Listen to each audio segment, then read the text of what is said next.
Hello, Alex again. Right now, I'm watching Jet Li, the famous Kung Fu Jet Li, talking about his that he has meditation. So let's try to see this about he get used to get.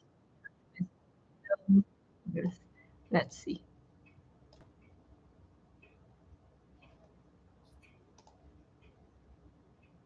As he already mentioned, that to achieve the goal in the short time is crucial. So during the time 1997 to 2004, Mr. Li has visited so many so-called top masters, or the best or the most well-known masters in the world, in order to find the speedy way, the most fastest way to achieve the goal. The one most important master, the teacher who changed his life is Khenpo Tsuchum Lodro from Tibet. In the end of year 2004, during the 7 days they spent together, they were debating, and Mr. Li was arguing with him. He said, "We have learned so many Buddhism already. I should have, I should have achieved the goal faster." But Tsuchum Lodro Khenpo convinced him, even though you know so much, but you never did real practice. So you have to start all over again. But Mr. Li didn't want to start over again because that takes time. But after that 7 days, he was convinced, because knowing the theory doesn't mean that you can do it. Just like you read the books 100 times to know how to fly the plane, you never fly the plane. So over those 20 years, he was followed Khenpo Tsuchum Lodro's instructions to practice step by step. So he found that it's quite helpful. You have to start practicing step by step. Then around year 2010-11, because his wife and daughter were inspired to learn meditation and Buddhism, and he didn't want them to go through what he has done. He didn't want them to go through all the detours and took so much time. Then he discovered that Mingyur Rinpoche's teaching, it's so concise and very pithy, very clear, and such joyful attitude, joyful spirit is really influential for people. And he found this quite happy to find this 8 levels of practice that you can practice all the 84,000, the essence of 84,000 teachings of the Buddha. You may, if you work hard enough, you can get it done in 4 years. So practice and only knowing the theory is totally different thing. So Mr. Li eventually found that Mingyur Rinpoche's teaching represents all the essence of Buddha's teachings, especially for modern people who would like to know about Buddhism, like a big picture, is very helpful. What Buddhism is about, how we can approach this true freedom and true happiness. So he's been following Mingyur Rinpoche for 15 years. So he takes both Nyingma and Gaju lineage teachings. So I'm curious, you've been alluding to the joy of living. I think many people watching this have probably practiced the joy of living teachings, or maybe they currently are practicing the joy of living. And I know that you yourself have done the joy of living 3 times and have probably listened to it, offline many times beyond that. I'm curious if you could talk specifically about the joy of living and what you found helpful about that, or why you think these teachings might be useful for your own life or for the world at this time. 开心禅一呢，其实对我听过很多次，就是面对面都学过3、4次。那最主要的是，在今天的世界，很多人都想打坐、冥想等等等等。那开心禅一明就尼布舍就教了你大约有12种或者10几种的工具，这样也可以 meditate， 这样也可以。但是最重要的是觉知，你知道你在用，现在在做耳朵的禅修啊，语言的禅修看眼睛的禅修，这些禅修其实只是一个工具。你知道，你有了实际一种工具，那么你就随时随地任何的时间都可以运用，每一天都可以运用。而最重要的就是那个觉知。如果没有觉知，那个只是一个休息，让心休息而已。所以最简单的也是最难的，最难的后边其实就是那么简单，有点像太容易了我们会忘掉，有点像我们的眉毛离我们的眼睫毛离我们眼睛太近了，所以我看不到眼睫毛。练武术也是这样，练到最后我们有一句话就是说，知一，如果一门经一个经一万个都精，那么知道所有的技巧，只要你带着觉知，那就是一切。在目前相对的世界里可以这么说，当然我们没有说到究竟的那一步，那个比较难解释。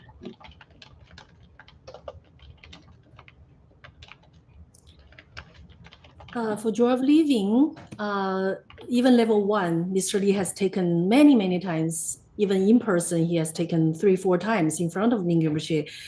For the modern world nowadays, people tend to see the importance of sitting, taking meditation, but joy of living truly presented the tools, at least 12 tools, 12 techniques that Rinpoche has taught in level 1. But the most important is awareness, this knowing quality of mind.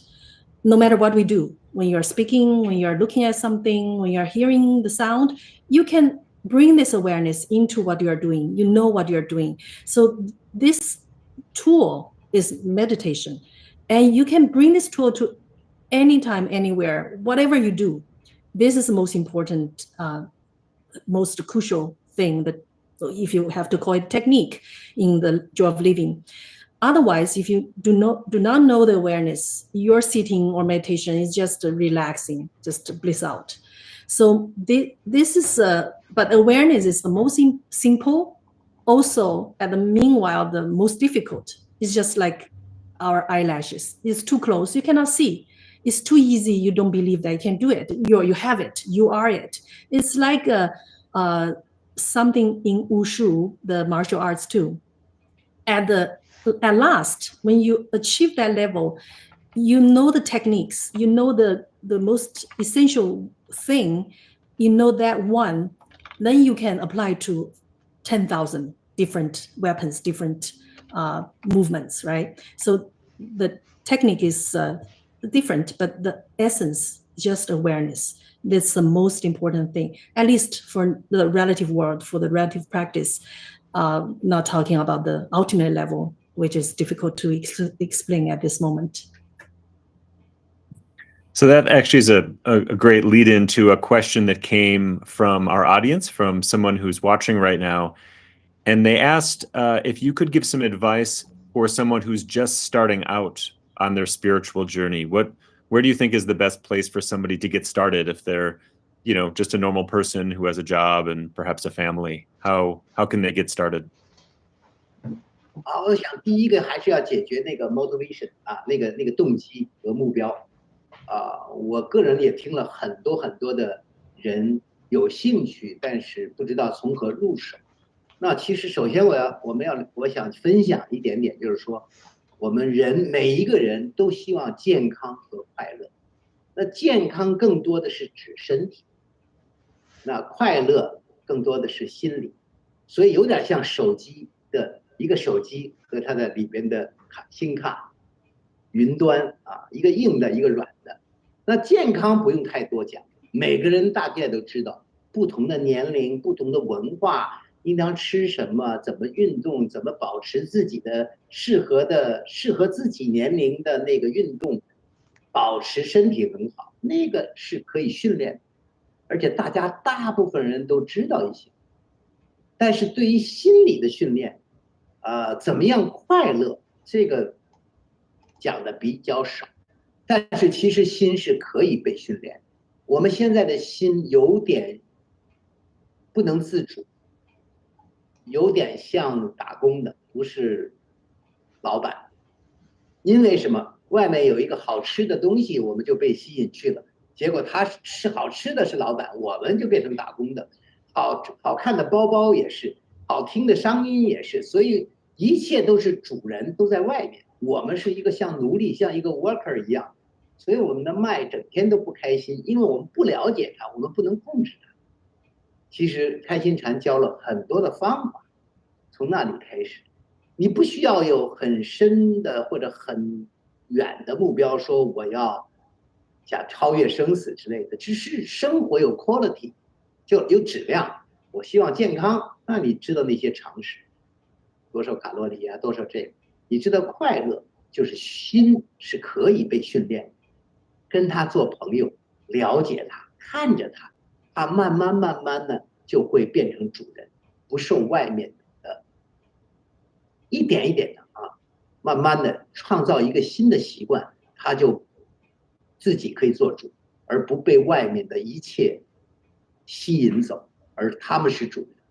我们当然要做生命的主人，所以一开始我要做生命的主人，那我知道怎么样健康，我希望我也知道怎么快乐。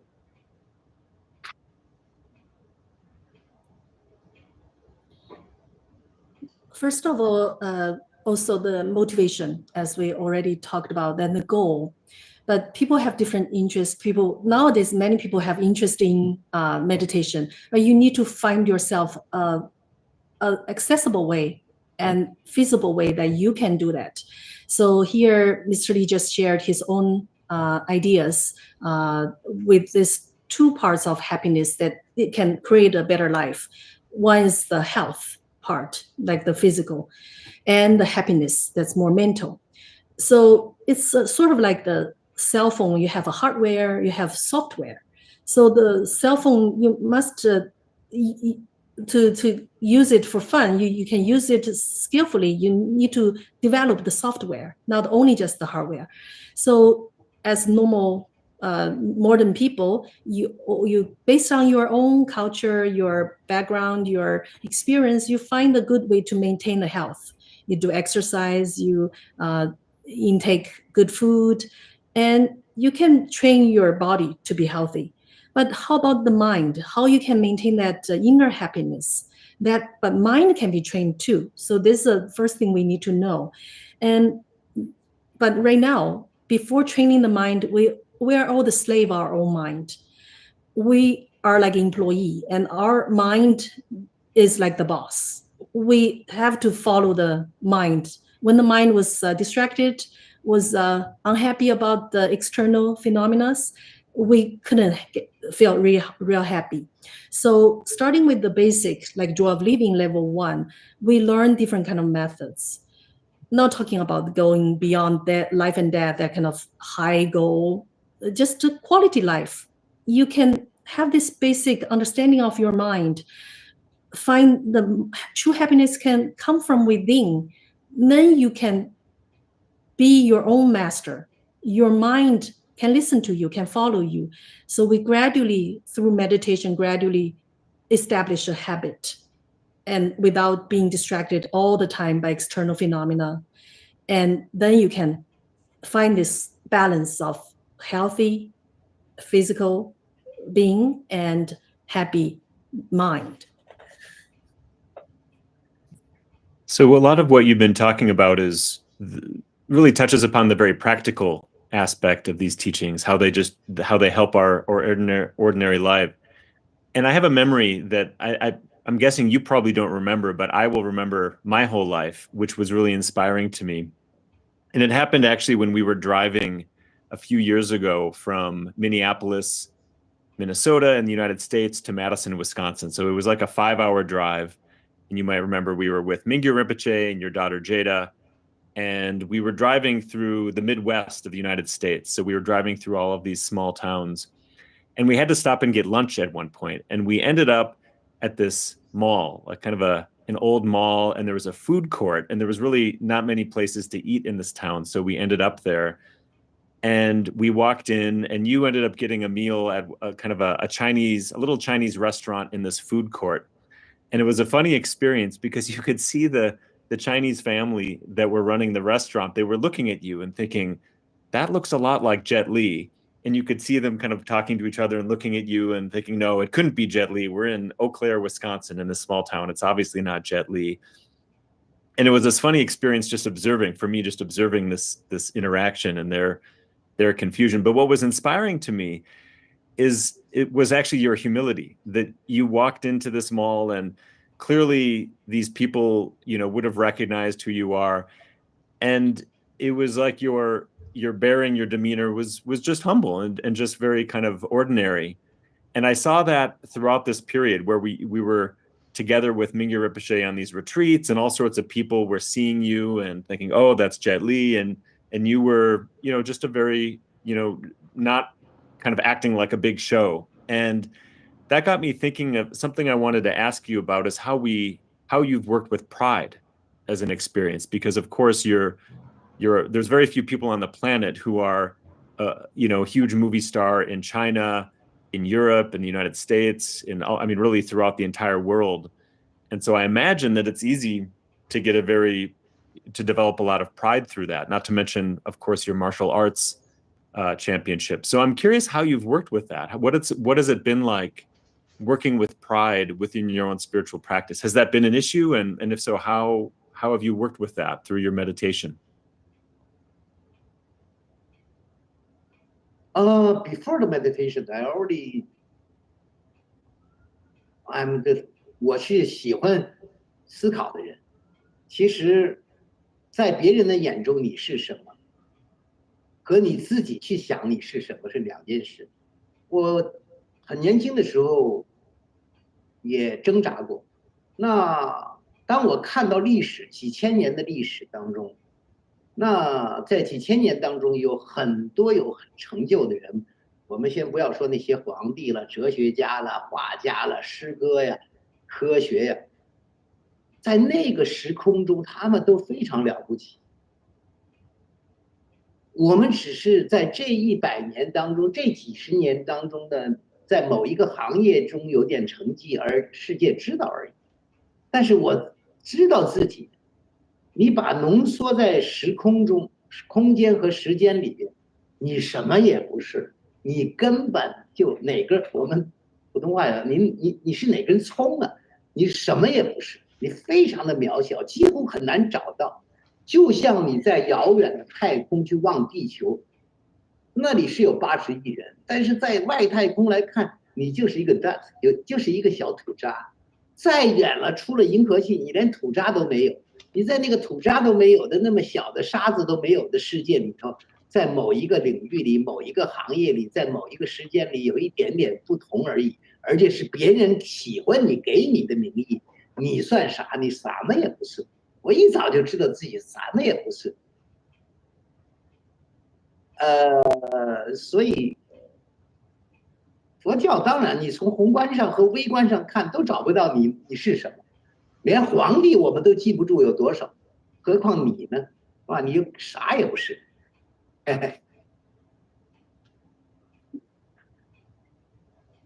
And way before Mr. Li started practicing meditation, he's a person that likes to think, to contemplate. He already realized that who you are in your own perception and in other people's eyes could be totally different things. So in younger age, he struggled to find who he really was. But he likes to think over the past thousands of years in the history, there are many great people, many politicians, artists, poets, or scholars, scientists. They were so famous. They were so great in their own fields. But after looking through all these years, but they're just famous in their own field, in that space, the particular space and time. So at that moment, he already realized that you should know who you are. You know yourself. You are actually nobody. You are just in this industry. You're in this time and space. There's some people like you. that makes your fame, your reputation. But if you look in a bigger picture, on this planet, we have 80 billion people, or the bigger world. Then you start from the solar system, you see the Earth, you're just a dust, you're nobody. And from the even outer space, you look into you even cannot be seen. So knowing who you are is crucial. And he, from that moment, he already realized that he's not really, he couldn't say just he's nobody, or yeah, in English maybe we say that, but in Chinese we have a funny way to describe it. You're just not worth mentioning as a piece of onion, So in Buddhism, we have this big teachings about to find we are nobody. There's no solid entity of who I am, this me. So he already kind of went beyond that kind of fame could delude people. That's wonderful.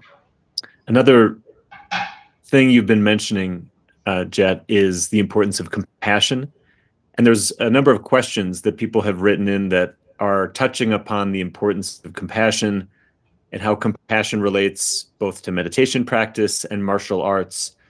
So I wonder, combining some of the different questions people have written in, if you could just comment a little bit about the role that compassion has played in your own life, whether in your own training as a martial artist, in the work you do as an actor, and especially the one thing we really haven't spoken much about, which is the work you've done as a philanthropist and a humanitarian through your foundation, all that you've done, to help survivors of the tsunami and other tragedies.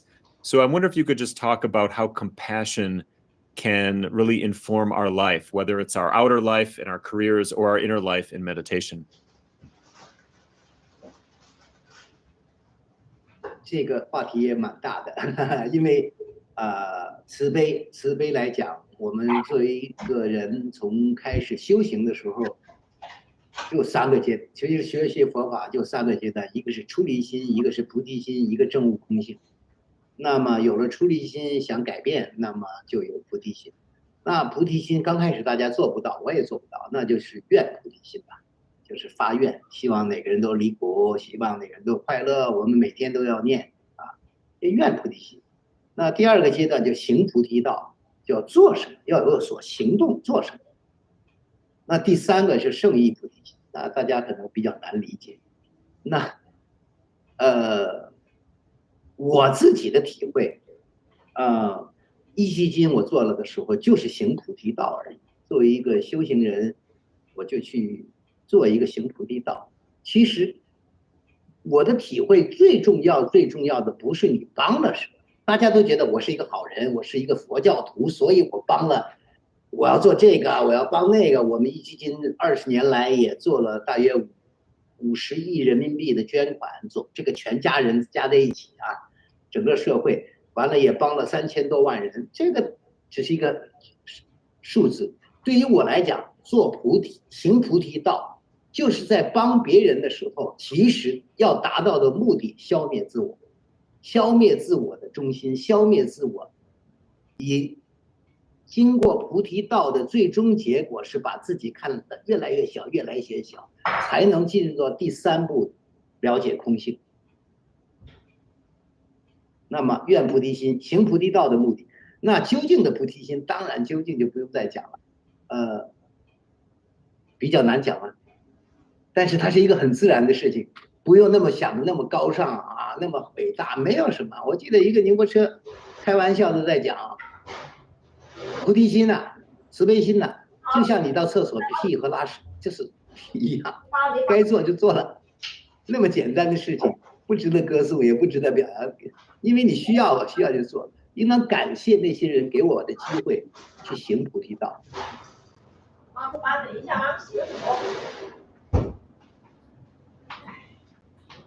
Compassion is also a big topic to talk here within such short time here. But overall, in practical path, we first of all need to learn about the renunciation. Then we learn about loving kindness, compassion, and bodhicitta. Then after this, you can talk about learn and practice and realize emptiness. Of course, in the beginning, everyone found it difficult to develop true loving kindness, compassion, and bodhicitta. But we learn every day. We recite the prayers every day. We try to contemplate and reflect. We have this aspiration to help all the sentient beings, and we have this aspiration, and we put in action. So bodhicitta has this on the relative level has aspiration bodhicitta and application bodhicitta. After this too, we approach the ultimate bodhicitta. So during the time that Mr. Lee was running the Wang Foundation, his idea and aspiration is to help people like the bodhisattvas do. So what you are doing is actually not so important. Not talking about this over 20 years, of course, by number, we have accumulated 5 billion Chinese dollars. We have helped over 30 million people. But doing all this, the only goal is to really see through this delusion of me. Without having this realization, we cannot achieve the enlightenment of emptiness, the realization of emptiness. So when we do this aspiration and application bodhicitta, putting action, everything just comes naturally. We don't consider noble, so supreme to have bodhicitta. Mr. Lee even remembers one Rinpoche joked about bodhicitta, loving kindness, compassion. It's just like using the toilet. It's as normal as using toilet. It's not something that you praise about and you feel yourself being so great. It's just natural. It's from our own being, our own nature. We have a lot of questions, people who are watching right now who are practicing martial arts, and you can see it's many different kinds of martial arts. And one of the themes that I see across many questions is why and how meditation is important for those who are practicing martial arts. Why should somebody in their training as a martial artist pay attention and make time for meditation practice? Oh, that's a big question. Martial 武术呢有很多种，首先大家要分清楚啊，这个武术呢有运动的，作为运动员去比赛到champion拿冠军的，武术呢也有人练的，他的为的目的呢就是拍电影、电视、舞台表演的，有一些呢练武就是为了强身健体，就是这是我的goal，所以goal要很清楚。这是第一个，还有就是擂台对抗，这4种。首先你要选择哪一种。那么第二个就是，我觉得最重要的可能是，比较难谈吧。我比较喜欢谈的是。在我小的时候，最喜欢的就是说，身体的技能最好的，在我们古代三国的时候，那个是吕布，但是因为他技术最好，但是他做人非常的差，所以呢，历史不会记住他，只是知道他是一个坏人。那个武功不是最好的，但是他有仁义，他有帮助别人，他有 honor， 所以那个。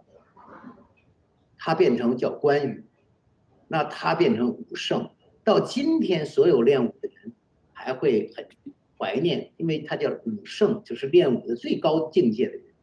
所以，武术跟 meditation 有什么关系？真的看你是哪一种，以及你的目的是什么。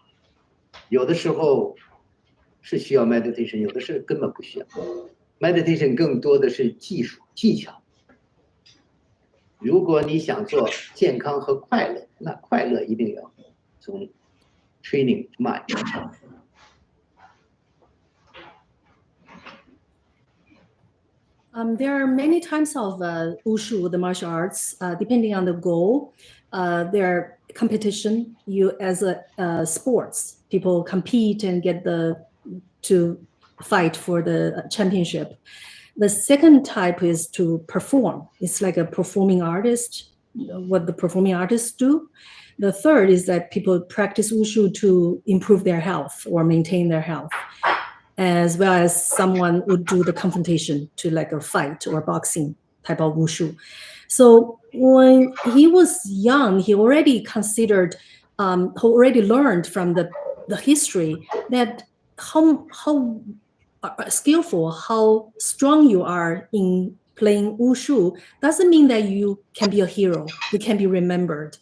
In one ancient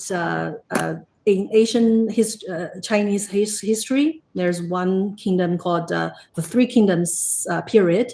There's one guy who is very skillful, very powerful wushu player, but he's a very bad guy. This is a very poor quality, very mean. So he's never remembered as a good wushu player or the good hero.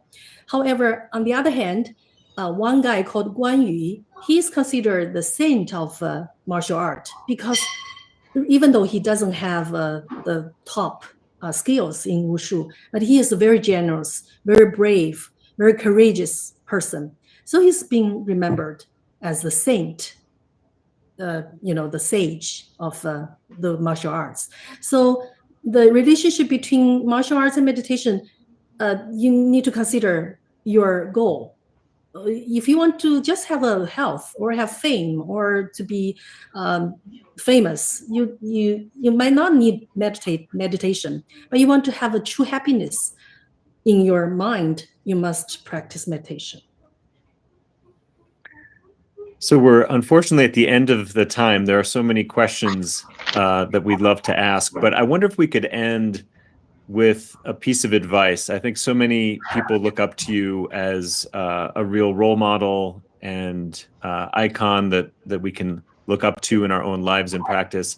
If you were to give one piece of advice that people could keep in their hearts to remember, what would that one piece of advice be? 我听到很多人会说，当今这个社会啊，我们是非常痛苦，很多人心里都，特别是经过疫情啊，很多人心里都非常不好。我们是变成一个，在这个时代里是一个非常倒霉的时代啊，所以很痛苦，很多压力，很多挑战。但是我想说，其实不是。 人类在任何一个几千年、上万年的历史中，每一个人、每一个时代、每一个不同的阶层的人，都有不同的痛苦、不同的焦虑、不同的东西。不是我们这一个时代最倒霉啊，其实每一个时代都是同样的。所以世人皆苦，有没有快乐？有，但是很短。这个就要换另外一种 快乐的方法，这个就是不要觉得我们是最倒霉的一个时代。那第二个呢，就是我们要做自己的主人，我觉得是比较有意思。那么做自己的主人，不管你是哪一个种族、哪一个年龄，最主要是健康和快乐。那两方面都可以。 锻炼身体，身体健康了，心情也会好一点。但是我们有时候没有时间锻炼身体，但是你要知道，你为什么吃饭有时间？因为吃饭可以保重身体，这是最简单的一个概念。那么，快乐，那我没有时间禅修啊，我不想禅修啊，你想快乐吗？想快乐。 就要禅修，就要学会觉知。所以，当有一天你要想快乐，你一定有时间。只要你想真正快乐，你会有时间。就像你每天有吃饭的时间一样。一个是，我希望每一个这里的，在这个今天在这个屏幕前的所有的朋友，正好是中国的新年刚刚开始，所以希望每一个人都能够健康快乐，你可以把握。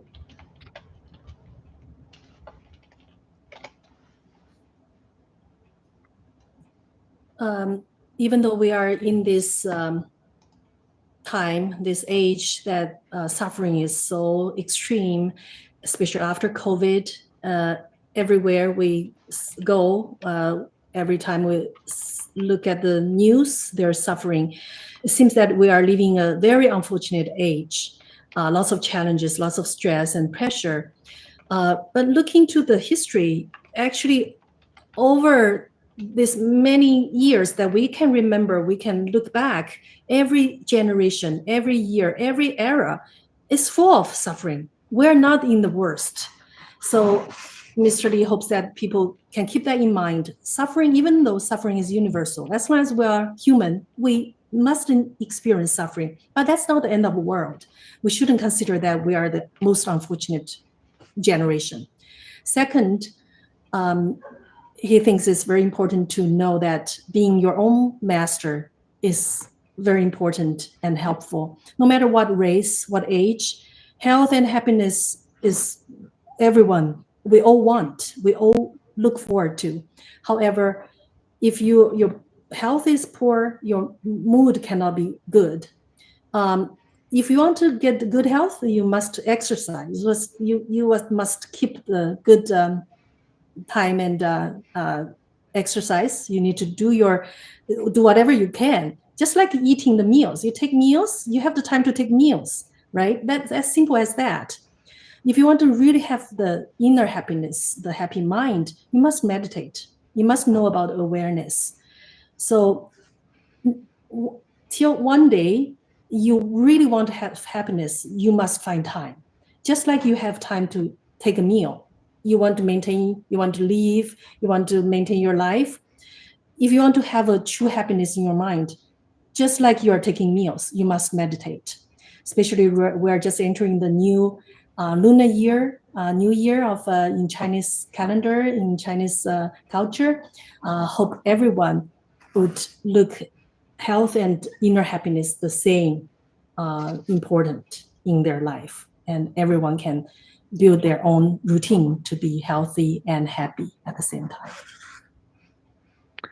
Thank you so much for taking this time. I know it's been incredibly inspiring for me, for everybody listening.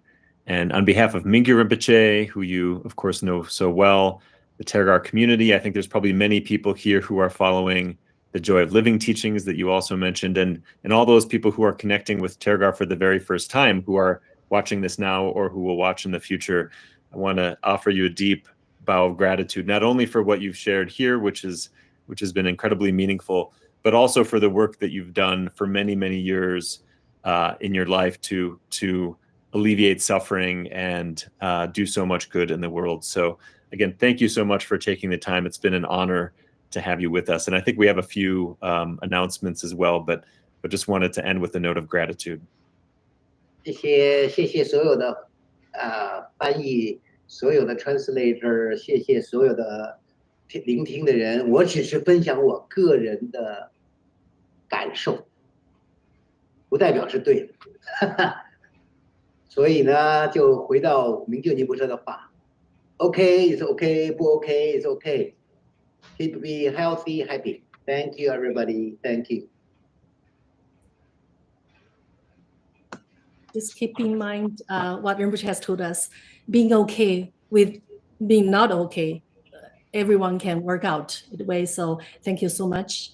And Mr. Lee is humbly expressing his sharing of experience. Doesn't mean it's right. Doesn't mean that would work for you, but thank you for the opportunity. Thank you, the translator. Yes, thank you. Thank you, Tsunaranrig, for translating. And thank you, Jenny, for hosting. Yes, and I'm going to do some thank yous as well. So thank you, Cortland. Thank you, Suma Rankik, for translating. Thank you for everyone behind the scenes who's made these events possible, all my colleagues, and a big thank you again from everybody on behalf of all the audience. Thank you, Jet Li. So before we all go, we have got some information from Tergar. So if Mr. Lee, you want to leave now, you can. But I'm going to ask one of my colleagues to share some slides, and we'll give you some Tergar news here. Thank you.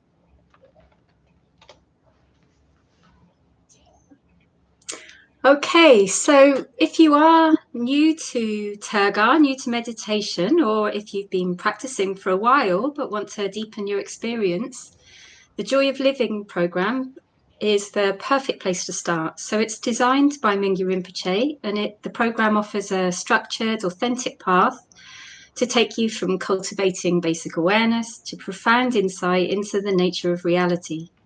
And we've got some exciting news. So now you can experience the Joy of Living program live and together with the Joy of Living Level 1 cohort. So the Level 1 cohort is a 6-month guided journey designed to help you truly integrate the teachings into your life. And through the live sessions every Saturday, expert guidance and a supportive community, you'll explore the teachings step by step, ensuring a solid foundation to your meditation practice. Next slide, please.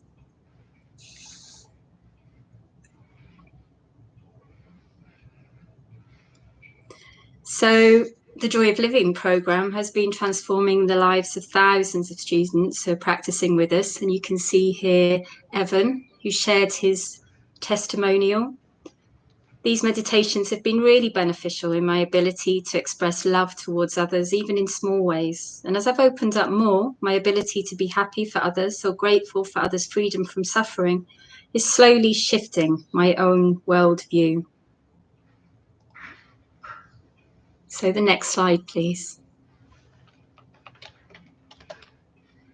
And research has shown that practicing in a group greatly improves the chances of building lasting habits. Community is the heart of growth. And while teachers guide us and the path provides direction, it's the support of a community that keeps us inspired and moving forward. And that's why we've created this cohort initiative, to bring the power of community to life and Joy of Living online. Through the live sessions with Tergar guides and a WhatsApp group, you'll stay connected, share insights and grow together. So the live sessions start on February the 22nd, and they take place every Saturday. So you can take this opportunity to deepen your practice, your meditation practice, with the support of experienced guide, clear structure, and a vibrant community. And you can join us at joy.tergar.org/connect. And that link should be also in your chat, whether you're on Zoom or YouTube. And finally, last slide. And if you want to support future events like this with Tergar, you can donate by clicking on the QR code there, or the link should be in your chat shortly.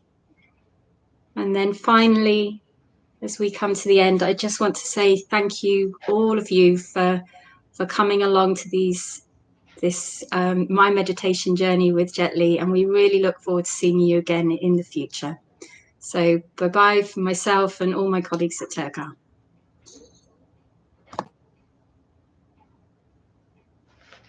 Hello, thank you everyone for watching. Have a nice day, good weekend. Bye-bye here.